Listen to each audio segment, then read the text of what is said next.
See, I can't help but think that the constant attempts by people to trivialize the nature of their own consciousness has a dark side. I'm a psychoanalyst, and so I always think that way. It's like, well, first of all, if you as a being don't matter, then you don't have to do anything. It's a great justification for total lack of responsibility. And that really twigs something for me, because, you know, people who are bent, let's say, or vengeful or angry are always looking for a reason why they don't have to be responsible for anything.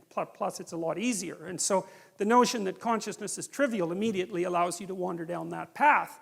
And so I'm skeptical of those claims. And I also think that there's a deep hatred of humanity that underlies those claims as well. And I read my YouTube comments sometimes, you know, and I've always been annoyed that, you know, because I've heard like sort of radical, clueless environmentalists say things like the planet would be better off without people on it, which is something that, like, you just cannot say that. If you say that and listen to yourself, you should like go to a monastery for like 3 years and never say a word and have a shower every 10 minutes until you've learned your lesson properly.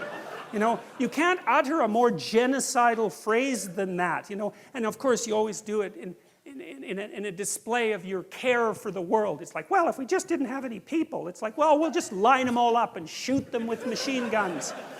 No, it's really sickening, it's appalling. And there's a hatred for humanity that's at the bottom of it. And I mean, you can kind of understand why, because we're messy and, you know, we don't clean up after ourselves and, you know, we're like raping the rainforests and that sort of thing. But I do have some sympathy for people because, you know, we're hell on Mother Nature, but she certainly returns the favor, so.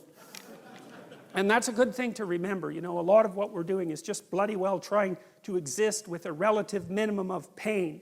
And we're doing our best to get, you know, to get as good at doing that as fast as we can. And that's not an easy thing. There are lots of us, and like life is bloody complicated. And the other thing that happens too is, again, if you scratch just beneath the surface of people, and this is something that's always, you know, to me has been a kind of miracle, is if you talk to someone, they're out doing their job, and maybe they're doing a good job at it, like some emergency room nurse, you know, it's God, there's a job for you. Or maybe they work in palliative care.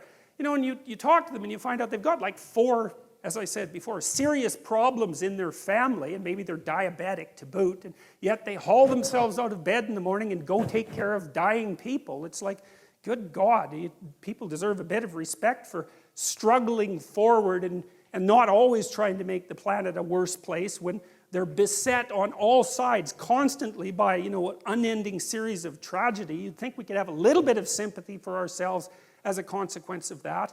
It's like we're not all like rapacious, greedy monsters who are bent on just devouring everything in our path, you know. It's a little bit more complicated than that.